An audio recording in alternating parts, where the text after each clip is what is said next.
according to a number of British newspapers, after the birth of their child, Meghan and Harry will be heading to the continent, Africa, for some time.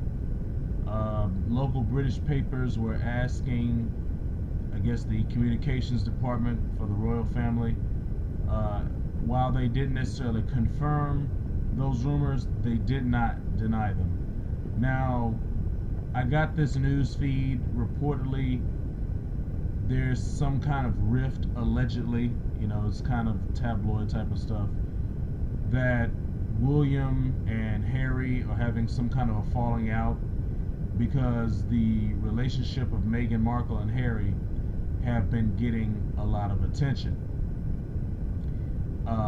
And I guess it's kind of like exotic or taboo, and with Kate Middleton, maybe from their situation it's faded a bit. They've been together for a while. They've had 3 children, or they're on their 3rd child now.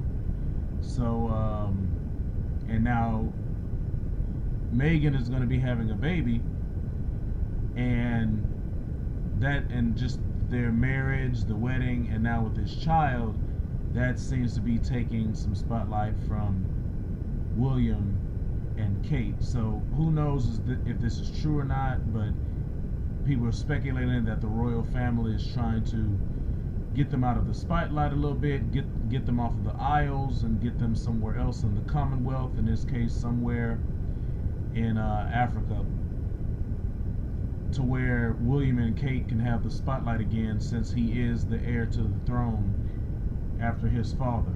Now, my whole point about this is, if this is true, and if they're going to be on the continent for some time, and with, I can't recall the number, but I think it's almost maybe like half, or close to half, of the African nations that are part of the British Commonwealth, and even a number of these African nations were not even colonized by the British. If Henry and Meghan are going to be on the continent in these countries, and they're going to be staying there for some extended period of time, and these countries are part of the Commonwealth, there's been speculation that Meghan Markle's quote-unquote so-called blackness, and I'm going to go into the reason why I say it that way, is going to be used to try to get favor and influence in the continent, okay? Now, in general, I don't have a problem with Meghan Markle.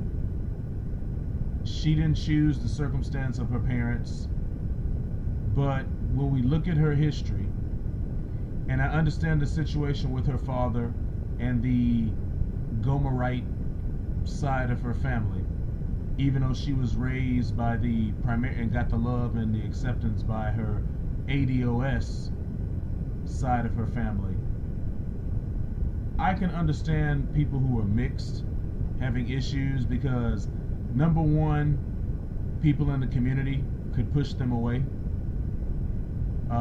Although from her, like I said, her Gomerite side of the family, it's, they really have a lot of issues. And in this situation, because the father is a Gomerite father, and the mother is a tribe of ADOS mother, simply looking at things on the patrilineal line, you would associate more so with the father. But in this case, the father was absent. The Gomerite side of the family is very negative and really didn't have any, I would say, not that great of a factor in her upbringing. So you would think that primarily being raised by her mother and her mother's side of the family, even with the issues with an absentee father, that you would think that she would maybe identify more with the ADOS side instead of the Gomerite side. But in her previous relationships, because it just kind of seems like she's only been with white boys from what we can tell, her previous husband was also more of a Gomerite, Japhetic type of a fellow, And then the situation with Henry. Now I get it, Henry is a royal prince, he's a British prince, so that's a unique situation in general. Although there's other princes that aren't Europeans or Gomerites or English, but there's a pattern there. There's enough of a pattern where it starts to be a narrative. And Meghan Markle's never really identified with the community. I can understand reasons why. I can have sympathy for her for things that maybe happened in the past, but that's the past. I mean, she's older now, okay? She was older when she was with her first husband, and she's older now also. So I could see maybe as a teenager, in school, in the school years, I could see maybe even in the college years when a lot of younger people are trying to just find some kind of identity for themselves in general, let along ethnic or tribal reasons. But once you get to be about 20 years and older, that's when things start to be different. And she's in her 30s now. She's 37 now, okay? And she's about to be a mother. She's on her second marriage, second husband, and she's about to be a mother. There's no excuse now. 37 years old, there's no excuse to be confused. There's no excuse to have a complex. There's no excuse to not know where you fit in and to know where you came from, particularly with her family, because you know the side of your family that raised you, that loved you, that gave you a home, that gave you fellowship and some kind of a sense of identity, and that other side of your family was negative. Now, she didn't have her other relatives there. I don't know if that was because of royal protocol, but her mother was there. Her father didn't walk her down the aisle, and no one from her father's side of the family was there, okay? And we see their behavior on the internet and what was broadcasted, and it seems like they were trying to financially benefit from this royal connection now, when previously they weren't really doing anything positive in her life. And that's even with her having, a certain amount of TV and celebrity success. So my concern with the issues that you already having going on the continent, with the legacy of enslavement, colonization, imperialism, and marginalization, particularly for the African women. My concern is that if Meghan Markle is going to be this ambassador for the British royal family and the Commonwealth, particularly to Africans and the African women, what impression is that going to have on the continent, African women on the continent, and maybe even the diaspora as a whole? I mean, like I said, prior to any of this, she's never represented anything that is, quote unquote blackness. Okay, she basically, when I first saw her, because I didn't watch the TV show, I kind of was like, she looks like she could be a white girl, but then I thought, okay, she looks kind of mixed. And then later on, you got the confirmation. But she could definitely pass. Okay, Rachel Meghan Markle, she can pass. Which her real first name is Rachel, not Meghan. So she could definitely pass. All right. So she's never really represented with any quote unquote blackness. The only time she brings it up is when she's talking about feminist issues, and that's when she does the whole woman of color phrase. So now for the royalty and for diplomatic reasons, and you have these people in Britain who openly speak about Empire 2.0, my concern is what possible misrepresentation or negative influence or infiltration or manipulation will her image of a so-called blackness be for the continent and for the people. So there's 54 different nations on the continent. Not all of them are part of the Commonwealth. Like I said, I think it's about maybe half of them are. But with 54 nations on the continent, and probably even more importantly, there's more than 3,000 different tribes on the continent if you really want to slice it down the various different tribal lines, ethnic lines, sub-ethnic groups, different languages and dialects, you name it. So when it comes to a tribal identity and a cultural identity and ethnic identity, I would want all of the different tribes and all of the different nations to stick to that as far as how you represent, how you live, how you see yourselves as a people, how you identify, and don't allow any projections from the British royals, from the quote-unquote so-called white people, Europeans, you know, from the system of whiteism. Don't allow any of that to influence anything on the continent as far as culture or a way of life. I mean, it's bad enough the history and the legacy that's been handed down to us so far.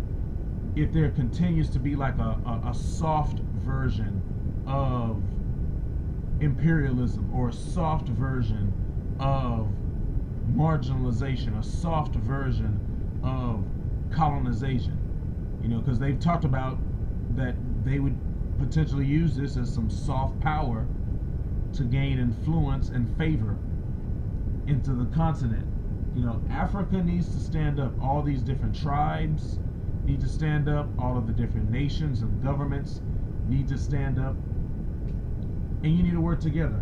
I know all of you have your own tribal differences, ethnic differences, and national differences, but when it comes to going up against the system of whiteism and imperialism, colonialism, and marginalization, you're all on the same team. There should be no reason for you to be fighting against each other, okay? And if you say that you're all a part of the African Union, then you need to stand together with this African Union and make sure that that is a union that is truly for the betterment of the people on the continent and even for the diaspora as a whole across the world, and don't allow any outsiders to influence you. Now, there's maybe the possibility that Miss Markle, Mrs. Markle, maybe she's having an awakening. You know, maybe she will take this opportunity to rediscover her ethnic identity and her cultural identity on her maternal side, the side of her family that raised her and that loved her and took her in. Maybe. I hope so. You know, maybe this will be a growth for her. Maybe this will be an awakening for her. You know, I mean, with her marriage, even though from a biblical standpoint, I'm not going to get into that. I mean, I wish her nothing but the best. I wish her nothing but the best when it comes to the childbirth, the delivery, and the health of the child, male or female, and whatever complexion, shade, and features of this child.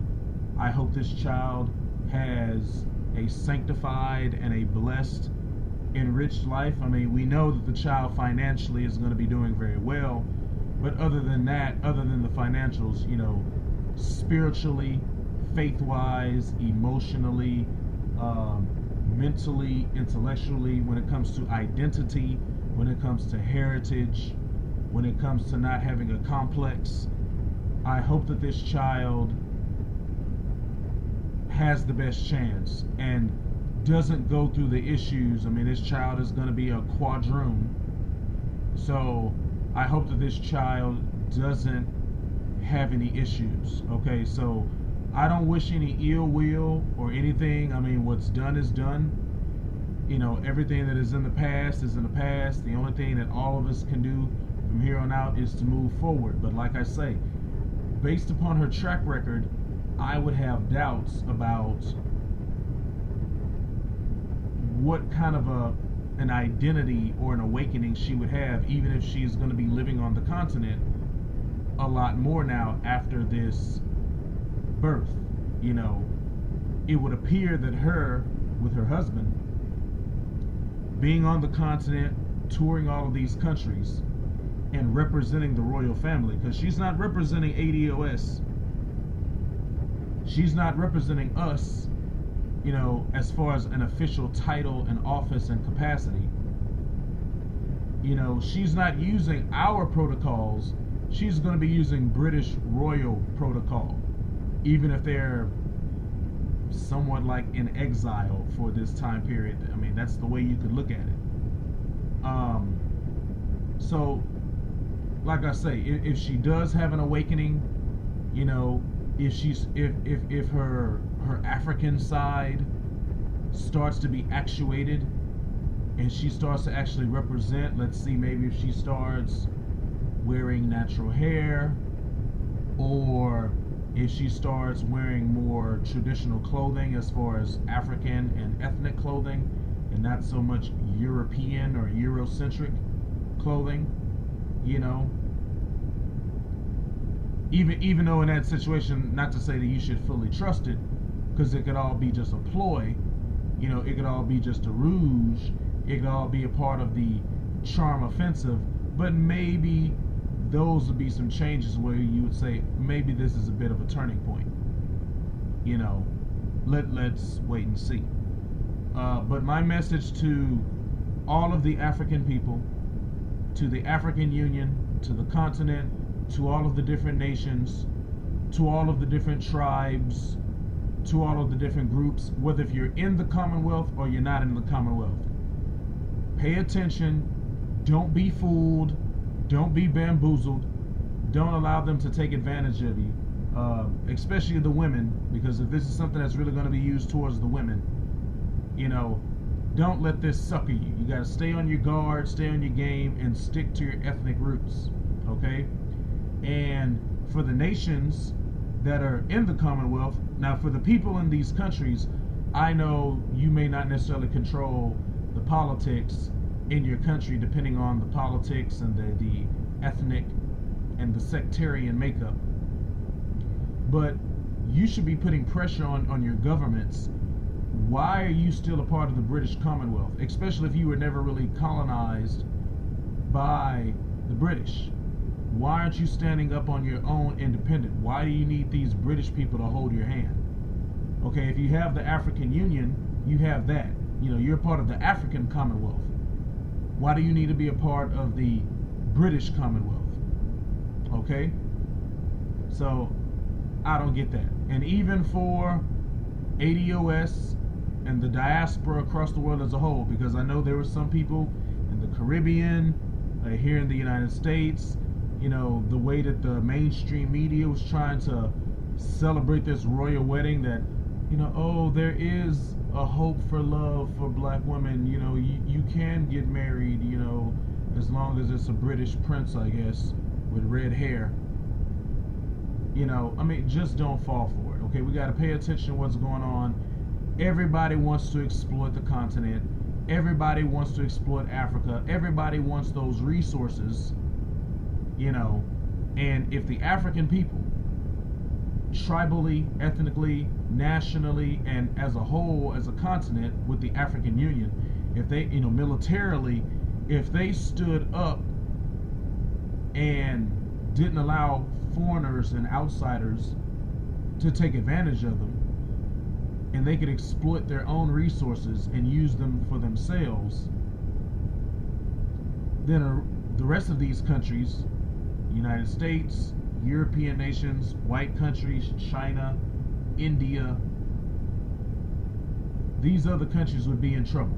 Because see, now you would have to pay a fair price to do business. If you were even allowed to do business at all, you wouldn't be able to take advantage and get over. So stay sharp, Africa, stay on your game, don't be fooled, and you got to put pressure on your governments, on your leaders.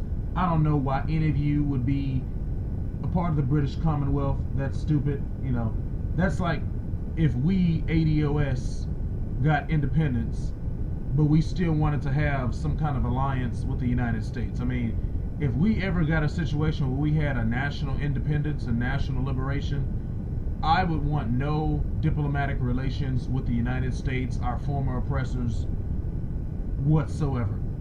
I mean, it just makes no sense. Okay? You know, Zimbabwe